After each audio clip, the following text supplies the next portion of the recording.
Hello guys, আসসালামু আলাইকুম। আমি আবারও আপনাদের সামনে হাজির হলাম এবং আপনারা আমি দেখাবো আজকের বাঁশতলি, যাকে বলা হয় বাঁশতলি। সেই বাঁশ উৎপাদন করে অনেক মানুষ অনেক টাকা আয় করেছেন।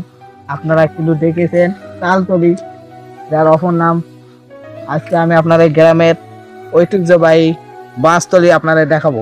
বাঁশগুলো নিম্নে 15-30 হাত লম্বা হয়ে থাকে। এই বাঁশ ক্রয় করে অনেক মানুষ অনেক টাকা বিক্রয় করে। এই বাঁশগুলো প্রায় একটার দাম 300, 250, 200 কাছাকাছি। এই বাঁশ আপনার প্রথমে আপনার বাঁশের গোড়া লাগালেই এই বাঁশগুলো উৎপাদন হয়ে থাকে। এই বাঁশগুলো মূলত 3 রকম হয়। এক, যাকে তল্লা বাঁশ বলে। তল্লা বাঁশ কিন্তু অনেকে চিকন হয়। আর এগুলো হলো গাঁজা বাঁশ, যাকে মোটা বলা হয়। এই বাঁশগুলো অনেকে আপনারা দেখেছেন, কিন্তু গ্রামে অনেক এই বাঁশগুলো তৈরি হয়। এই বাঁশগুলো লেগে অনেক মানুষ অনেক টাকা আয় করে। কিন্তু এই বাঁশের ঐতিহ্যবাহী একটা জিনিস আছে, সেইগুলো জিনিস আমি আপনারা দেখাবো। এই বাঁশের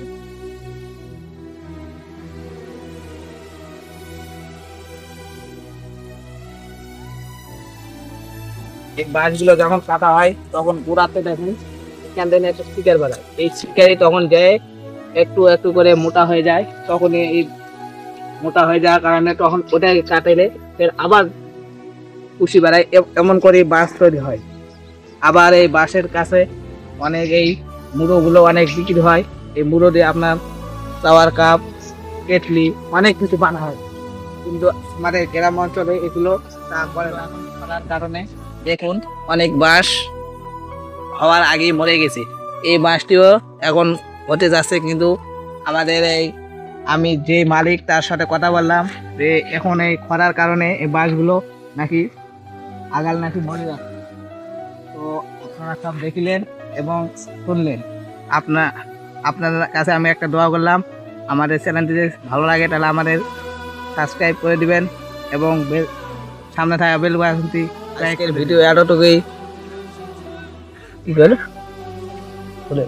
ভিডিও এই পর্যন্ত। যেহেতু মালিক নাই, তাও আপনাদের আমি সব বাঁশের তথ্য আমি আপনাদের দিলাম। আজকের ভিডিও এই পর্যন্তই। পরের ভিডিও দেখার জন্য আমাদের সাথেই থাকুন, আমাদের চ্যানেলটি সাবস্ক্রাইব করে আমাদের সঙ্গে থাকুন। আর যদি আপনারা কৃষি সম্পর্কে কিছু জানতে চান, আমাদের কমেন্ট বক্সে লিখে যাবেন বা আমাদের ফোন নম্বর নেবে, তারপর আমাদের সাথে যোগাযোগ করার অনুরোধ করা হলো।